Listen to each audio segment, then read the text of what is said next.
नमस्कार। आपके गांव के इस प्रांगण में आप सब जुटे हैं। आपने मेरी बात सुनने के लिए समय निकाला है, मुझे अपने से मिलने का अवसर दे रहे हैं, मेरी बात कहने का अवसर दे रहे हैं। इसके लिए आप सबका तहे दिल से धन्यवाद कर रहे हैं, शुक्रिया अदा कर रहे हैं। देखिए, हमारा नाम है प्रशांत किशोर। हम नेता ना हैं, हम मंत्री विधायक नहीं हैं, हम मुखिया सरपंच भी नहीं। बिहार के साधारण परिवार के लड़के हैं। संकल्प लिया है कि पूरे बिहार में गांव, शहर, कस्बा, देहात सब पैदल चल के जाए। अभी 182 दिन से चलता नहीं, करीब 2000 से ज्यादा गांव में पैदल चल के गई। अभी 1-1.5 बरिस और चलो। आदमी पूछता, ये भाई पैदल काहे चलता? हमारा पैदल चले से तो राउर कोनो फायदा नहीं थे। हमारे पैदल चलने से आपकी गरीबी दूर नहीं होगी। हमारा पैदल चले से राउर नाली गली ना बनी। हमारा पैदल चले से राउर राशन कार्ड में नाम ना जोड़ाई, इंदिरा आवास ना मिली, आपके बच्चों की पढ़ाई ठीक नहीं होगी, रोजगार नहीं मिलेगा। तो हम पैदल काहे चलते नहीं? पैदल इसलिए चल रहे हैं कि जिस समाज को, जिन लोगों की जिंदगी को बेहतर बनाना चाहते हैं, जाकर एक बार अपनी आंख से देखें कि आप किस कष्ट में जी रहे हैं, आपके बच्चों को कितनी तकलीफ है। जब आदमी जानते नहीं कि दिक्कत का बा तो कर उपाय का निकाली। पुराना जमाना में हम लड़का रही जा तो सुनावल जात रहे कि जे राजा होत रहे, राजा रात में भेष बदल कर निकलते थे, ये जानने समझने के लिए कि हमारे प्रजा को क्या कष्ट है। अब आज के लोकतंत्र में जरा के रउआ राजा हम रउआ मिल के बनावत नहीं जा, बटन दबा के। अब रात के बाद तो छोड़ दी, दिन में भी नेता जीतने के बाद आपका सुध लेने नहीं आ रहा। अगर गलती से कोनो नेता आइयो गई तो अतना सुरक्षा लेके चलता है, अतना आगे पीछे ओकरा पुलिस रहता कि जनता से ओकरा भेटे में जेकरा के रउआ राजा बनैनी, अब ओकरा रउए से भेंट होके में दिक्कत बा। हमनी के दुर्दशा बा। तो हम प्रयास कर रहा बानी कि पहले चल के देखी कि आखिर ऐसा का बात बा कि बिहार में हमनी के गरीबी दूरे नहीं खे। आज से गरीब हमनी के नहीं थी जा। आज से 40-50 बरिस पहले जब रउआ लड़का हो तब तने गरीबी रहे। रोज रउआ 8 घंटा 10 घंटा काम करता नहीं, अपना से सही आदमी के चुन के भेजले बानी, मंत्री विधायक सांसद बनैले बानी, तबो राउर दशा नहीं के सुधरत। काहे नहीं के सुधरत? पहले बात के समझी। जब तक हमनी के ना समझल जाए कि हमनी के गरीबी काहे बा, तब तक एक रास्ता ना निकले। देखिए, पूरा दुनिया में लोगों ने बताया कि गरीबी से निकलने का 3 ही रास्ता है। 3 गो रास्ता बा। अगर वह तरक्की करे के बाद तो 3 ही रास्ता है आपके पास। पहला रास्ता है बच्चों की पढ़ाई। अगर रउआ घर में राउर बाल बच्चा बढ़िया पढ़ जाओ, खिचड़ी वाला स्कूल ना, बढ़िया राउर बाल बच्चा पढ़ जाओ, ओकरा नौकरी मिल जाई, राउर परिवार के तरक्की हो सकेगा। दूसरा रास्ता बाकी मान ली रउआ पढ़ल नहीं चाह, लेकिन रउआ भजन अगर खेती लायक जमीन होखे, पढ़ाई नहीं खे लेकिन जमीन बा, तो खेती किसानी करके रउआ आगे बढ़ सकता नहीं। जेकरा भजन दोनों नहीं खे, ओकरा बाद तीसरा रास्ता बा पैसा होखे, पूंजी होखे, तो घर द्वार में कहीं दुकान दौरी करके रोजी रोजगार करके 5 गो भैंसे रख के रउआ अपन काम कर सकता नहीं। तो बिहार में ज्यादातर आदमी के पास इ तीनों में एको चीज नहीं थे। जितना इजा गरीब आदमी बाड़न, ओकरा बच्चा के पढ़े के उपाय नहीं थे। सरकारी स्कूल में पढ़े जाता, चाहे रउआ तनी पैसा बा पेट काटता नहीं तो प्राइवेट में भेजता नहीं, लेकिन पढ़ाई बढ़िया कहीं नहीं खे हो। तो जब राउर लड़का पढ़बे ना करी तो मजदूर ना बनी तो कलेक्टर बनी, उसको तो मजदूर ही बनना है। तो ज्यादातर परिवार के पास अपने बच्चों को पढ़ाने की सुविधा नहीं है। और ऐसा नहीं है कि हमने के पैसा नहीं के खर्चा हो। बिहार सरकार हर साल 40,000 करोड़ रुपया आपका पैसा खर्चा कर रहा है बच्चों के पढ़ाई के लिए। स्कूल बनावे पर, मास्टर जी लोग के महीना देवे पर, खिचड़ी बांटे पर कितना पैसा खर्चा होता है? 40,000 करोड़ हर साल। 40 गो लड़का पढ़ के नहीं खसन निकल, अतना लूट बा। जे जहां बा वह लूट रहल बा। तो राउर लड़का के पढ़े के अवसर नहीं थे। दूसरा रास्ता रवा के बताइनी, अगर मान ली पढ़ाई नहीं थे, जमीन होखी तब वो काम चल जाये। तो बिहार में जो 100 आदमी रहता, एकरा के याद रखो, बिहार में जो 100 आदमी रहता है, 100 में 60 आदमी के पास एको धूर जमीन नहीं है। जमीन है ये नहीं थे, सरकार रवा के जमीन देला ही नहीं थे खेती करे। और जो 40 आदमी के पास जमीन बा, वो 40 में 35 आदमी 2 बीघा से कम जमीन के मालिक बा। तो एजा जो खेती आदमी करत वो कमाए वाला खेती ना हो, वो खाए वाला खेती हो। रउआ खेत में उतने उपजा पावता नहीं कि राउर बाल बच्चा के पेट भर जाओ। गेहूं भइल बा तो में सरसों तीसी आदमी छीट देता कि चलो भाई कुछ तेलों के जुगाड़ हो जाए, बाजार से ना खरीदे पड़ी। लेकिन रउआ इतना सरसों तीसी नहीं खे हो कि रउआ बेच के कुछ पैसा कमाए। तो बिहार में 100 में 5 आदमी ऐसा है जो खेती करके आमदनी कर रहा है। बाकी आदमी खेती करके पेट भरत अड़न, चाहे खेत में मजदूर बाड़न। तो आपके लिए पढ़ाई आपके बच्चों के लिए है नहीं, खेती आमदनी का जरिया है नहीं। तो तीसरा बात बताइए है कि दोनों नहीं थे, लेकिन अगर पैसा होके तो रउआ कुछ रोजी रोजगार व्यापार कर सकता नहीं। पैसा रही तो 5 गो भैंसे खरीद के पाले लागब, पैसा रही तो एजा चौक पे एगो दुकाने खोल दे, सैलून खोल दे, कोई मुर्गी पालन कर ली, कोई मछली पालन कर सकेला, कोई सिलाई बिनाई के काम कर सकेला। पैसा चाहिए। तो बिहार में हर आदमी औसतन साल भर में 35,000 रुपया कमाता। तो 35,000 रुपया में उठाई का आप बचाई का। तो जब पैसा है ये नहीं थे तो जौन दुकान खोल सकता नहीं रहा, तो दुकान नहीं थी खोलो, दुकान में जाके मजदूरी करता नहीं। मान ले रहा बाल काटे आवता, अब 50,000 रुपया रवा बिजुन रही तो रवा सैलून खोल ले, 4 गो आदमी को मैं नौकरियों दे दे। लेकिन अगर 50,000 नहीं थे अब बाल काटे आवता तो कोनो दूसरा के सैलून में जाकर मजदूरी करे के पड़ी। तो बिहार में जो हम बात रवा के समझावता नहीं कि ना लोगों के पास पढ़ाई का अवसर है, ना खेती है, ना पूंजी है। तो रउआ गरीबी से निकलब कैसे, हमरा के ही बता। कोई के रउआ वोट दे दी, कतनो मेहनत कर ली, जब तक बिहार में बच्चों के पढ़ने की अच्छी व्यवस्था नहीं बनाई जाएगी, जब तक आपको सरकार जमीन नहीं देगा और जब तक लोगों के हाथ में पैसा पूंजी नहीं दिया जाए रोजी रोजगार के लिए, तब तक बिहार से गरीबी ना खत्म हो सके। रउआ जेकरे के चुन दी, रउआ तो हर नेता हर दल के चुन ले बानी, और गरीबी खत्म हो ही नहीं, खत्म हो सकता। सरकार योजना लेके आवता सड़क बनवावे खाती, नाली बनवावे खाती, 5 किलो अनाज देवे खाती, लेकिन सड़क नाली और 5 किलो अनाज से राउर गरीबी ना खत्म हो सके, राउर परेशानी कम हो सकेगा।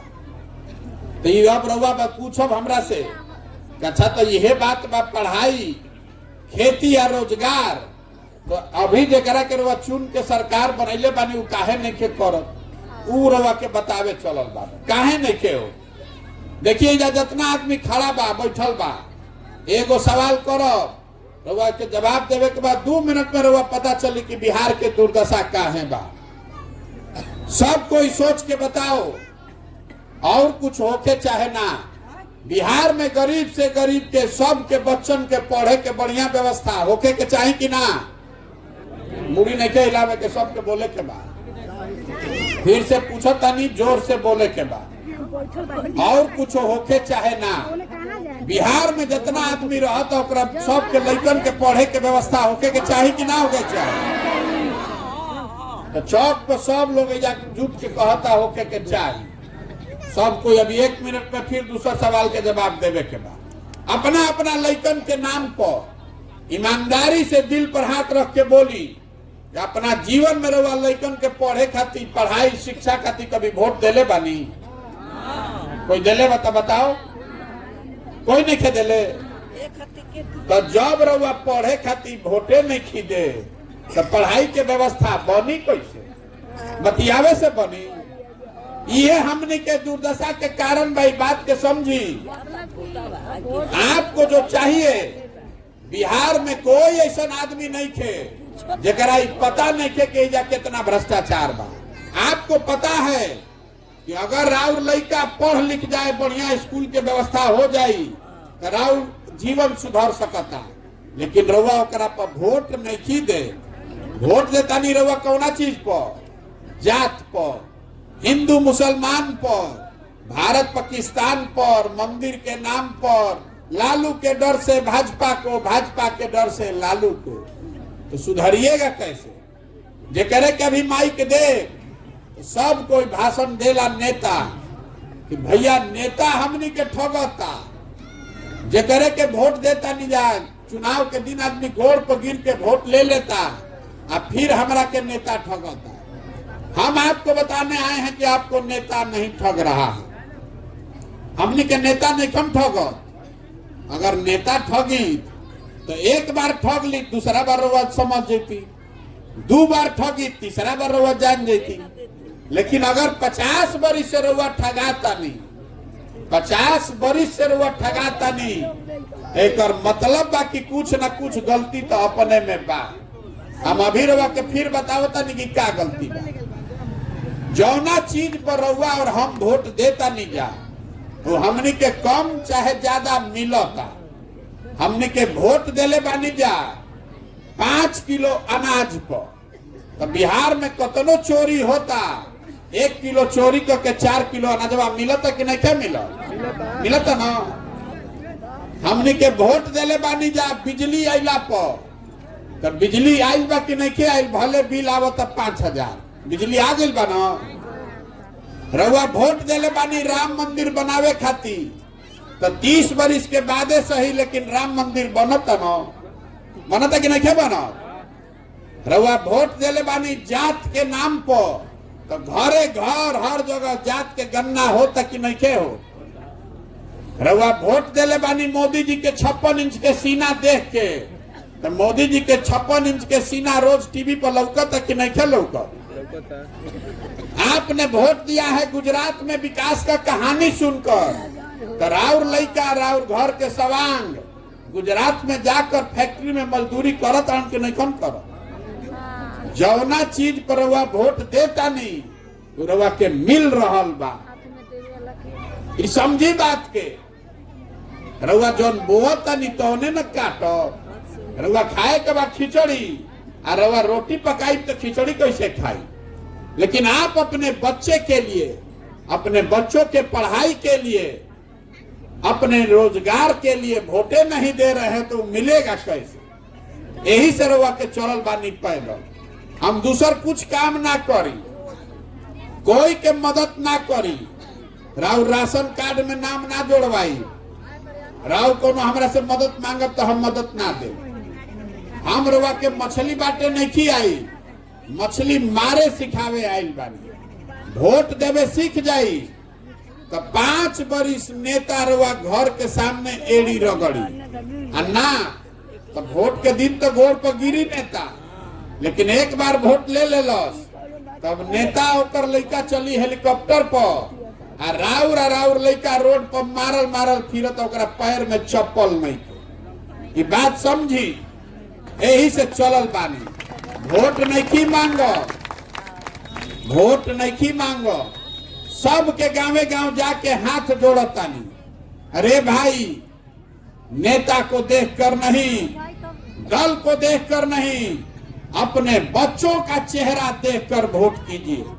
अपना लइकन के पढ़े खातिर, अपना लइकन के रोजगार खातिर वोट करब तब न जीवन सुधरी।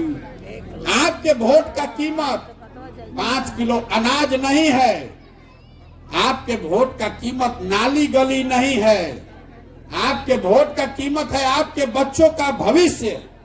रवा कोई आवत 5 किलो अनाज देवे, कोई नाली गली बनावे आवता तो करा के कही कि नाली गली बनो चाहे ना, हमार लड़का के पढ़े के व्यवस्था कर। हमार बाबा मजदूर रहन, बैलगाड़ी चलावत रहन, बैलगाड़ी चला के बनिहारी करके हमार बाबूजी के पढ़ैलन तो हमार बाबूजी डॉक्टर हो गइलन। हमार बाबूजी पढ़लन तब न डॉक्टर भइलन। हम पढ़ले बानी तब न खड़ा होके बोलतानी। जब राउर लड़का पढ़बे ना करी ओकर राउर जिंदगी सुधरी कैसे?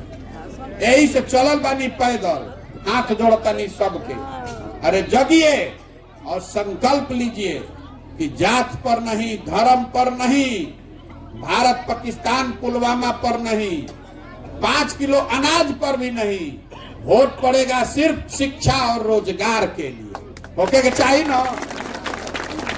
रावा घर में इजा जितना आदमी रवा सब बानी जा, कोई ऐसा घर नहीं है जहां से जवान लड़का बहरी जाके मजदूरी नहीं के करत। रवा घर के सवांग कोई तमिलनाडु गइल बा, कोई गुजरात, कोई दिल्ली, कोई बॉम्बे, साल भर बिहार के जवान लड़का इजा ट्रेन में भेड़ बकरी के तरह कोचा के आदमी जाता, जहां जाता काम करे।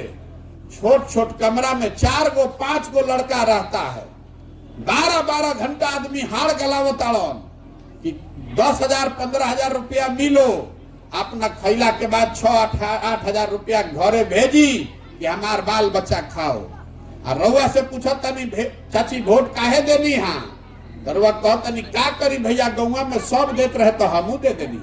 अरे राउर लड़का, राउर सवांग जेकर मुंह देखे के रउआ नहीं मिलत साल भर, वो अपन हार गलावता और रउआ वोट ऐसे ही दे देता नहीं।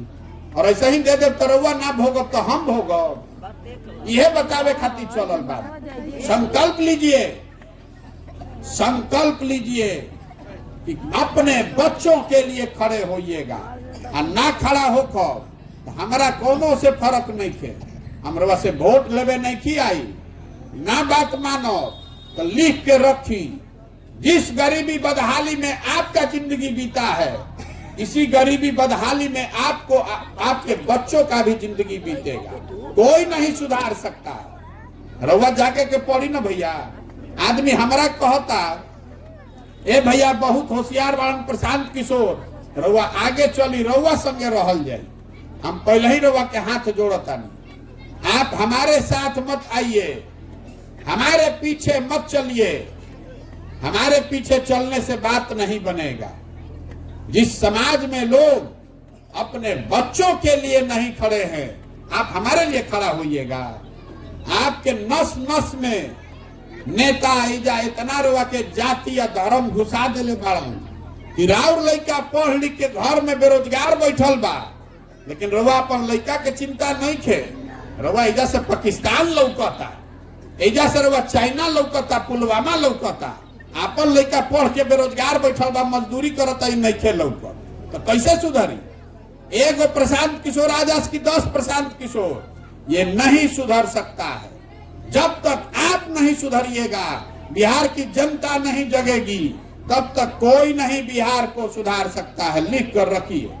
यही से चलल बानी, गांव गांव जातानी, सब के जैसे रुआ जमीन पर काई जाम जाला तो कैसे छोड़ाइला? बैठ के ईटा से झाड़ू से रगड़ के।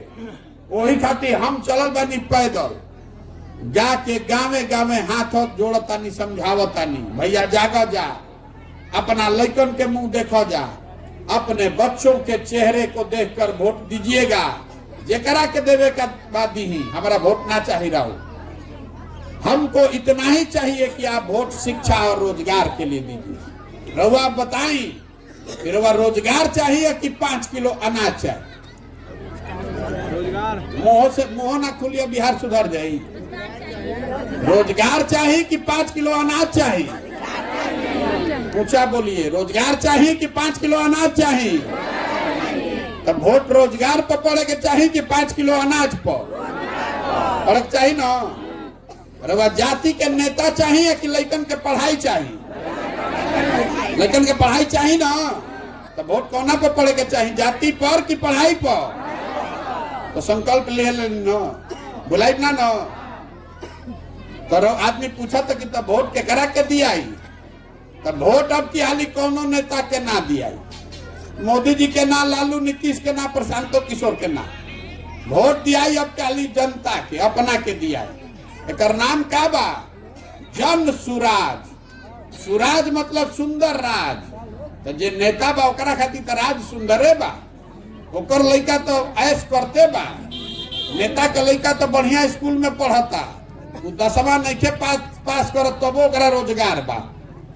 राउर लड़कन के दिक्कत बा, राउर दशा तब सुधरी जब जनता का आपका सरकार बनेगा। इसीलिए ये अभियान शुरू किए कि समाज के बीच से जे करे के समाज चुन के निकाली अपना में से, गरीब होके चाहे अमीर होके, अगड़ा होके पिछड़ा होके, हिंदू हो मुसलमान हो महिला हो पुरुष हो, जे करे के समाज चुन के निकाली, वो करे पीछे जन सुराज के पूरा ताकत शक्ति पैसा बुद्धि सब लगावल जाई और रउआ आशीर्वाद से ओकरा के जिता के ले आवल जाई। बाकी हाली नेता के ना बेटा के मुंह देखे के बा, ठीक ना? बात बार ठीक। नेता को नहीं, बिहार में अपने बेटों का चेहरा देखकर वोट दीजिए, यह बतावे चलल बानी। एगो नारा लगवाई सबके बोले के बाद, वो छपरा के बाद नहीं दम लगा के बोलो।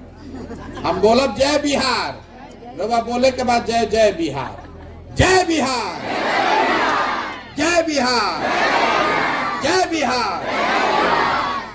हम कोनो काम बिना मतलब के ना कराई, नारा भी बिना मतलब के ना लगवाई। अभी लोग बतावत रहे ना कि मोदी जी के नारा लिखले रही, तो हम नारा काहे लगवावत आनी कि पहले समझी। देखी बिहार से हमनी के घर के लड़का जाता और बाहरी पढ़े, कोई मजदूरी करे जाता, कोई नौकरी करे जाता, जे जहां जाता उहे ओकरा के 2 थप्पड़ कोई मार देता। ए बिहारी, बिहारी मतलब बेवकूफ, बिहारी मतलब अनपढ़, बिहारी मतलब बुर्बक। हमनी के सब आदमी बिहार में रहे वाला बुर्बक बनी जा। अरे बिहार के लोग बुर्बक नहीं हैं, नारा आपको इसलिए लगवाए हैं इस मिट्टी का गौरव करना सीखिए। हम लोग बुर्बक लोग नहीं हैं। बिहार वो जमीन है जहां देवताओं को भी आकर ज्ञान मिला है। 1500 साल तक इस देश में शासन बिहार से चला है, हम लोग के पूर्वजों ने चलाया है। आज हमनी के बुर्बकाही से हमनी के दुर्दशा ऐसा हो गई बा कि हमनी के लड़का जाके पढ़े खातिर मजदूरी खातिर मारल मारल पूरा देश में घूमत आ। तो बदले के चाहिए कि ना बदले के चाहिए? बदलना चाहिए ना। आपके बच्चे पूरा भारत में घूमकर मजदूरी करने के लिए नहीं पैदा हुए हैं। संकल्प लीजिए कि बिहार में ऐसी व्यवस्था बनाएंगे कि बच्चों के पढ़ाई और रोजगार के लिए उनको बाहर नहीं जाना पड़े। तो जन सुराज में पहला संकल्प क्या बा? हमने के कोनो वादा नहीं खींचा करो। पहला संकल्प है जन सुराज का कि जब जनता के सरकार बन जाओ तो रोड बनी चाहे ना, नाली गली बनी चाहे ना, पहला काम ही करे के बाद कि जितना लड़का हमनी के घर के सवांग बहरी गइल बारन मजदूरी करे, आ जौन लड़का इजा पढ़ लिख के बेरोजगार बैठल बारन, सब के खातिर 10 से 15 हजार रुपया के रोजगार के व्यवस्था एजे कइल जाए। होके के चाहिए कि ना होके चाहिए बताएं? होके चाहिए ना। महिला लोग के विशेष रुआ के बतावत है। राव सवांग जे बाहर रहता, एक दिन कोई छठ में 20 दिन आवता तरवा मुंह देखे के मिलता। सालों भर अगर कोई चल गई लड़का बीमार पड़ गई तरवा छटपटा के रह जाए, मुंह ना देख सकी। राव परिवार के आदमी रवा संगे रही, एकरा से ज्यादा बल का चाहिए? रवा योके के चाहिए ना। और खाली महिला अगर ठान ले तो 100 में 50 को वोट तो रावरे बा। जकरा कर वह ठान ली। एक बार नेत्री बनिए, अपने बच्चों को, अपने मर्द को, अपने हस्बैंड को वापस लाकर यही रोजगार देना है तो अपनी सरकार बनाइए, जनता की सरकार बनाइए, तबे जान बची। ओके के चाहिए ना? ओके चाहिए कि ना भैया बताई? देखिए 26 MP के राज्य बा गुजरात, तो गुजरात के आदमी बन गया फैक्ट्री का मालिक, और 40 MP का राज्य है बिहार। हमनी के लड़का बन गए फैक्ट्री में जाके सूरत में मजदूर, हमनी के आंखें देखे खुला। तो ये बदलना चाहिए, बदलना चाहिए ना भाई। तो एक बार नारा में अगर वह भरोसा हो गई बा इस मिट्टी का गौरव करने के लिए, तो फिर से हम लोग बोलेंगे जय बिहार। आपको बोलना है जय जय बिहार, जय बिहार, जय बिहार, जय बिहार। बहुत बहुत धन्यवाद। अब हम यहाँ से आगे चलो, हम चलो तनी 5000 किलोमीटर। रउआ समय से जेकर मन होके तो आधा 1 किलोमीटर संगे चली, आ नइखे मन ते बैठ के सुस्ताई घरे जाई। बहुत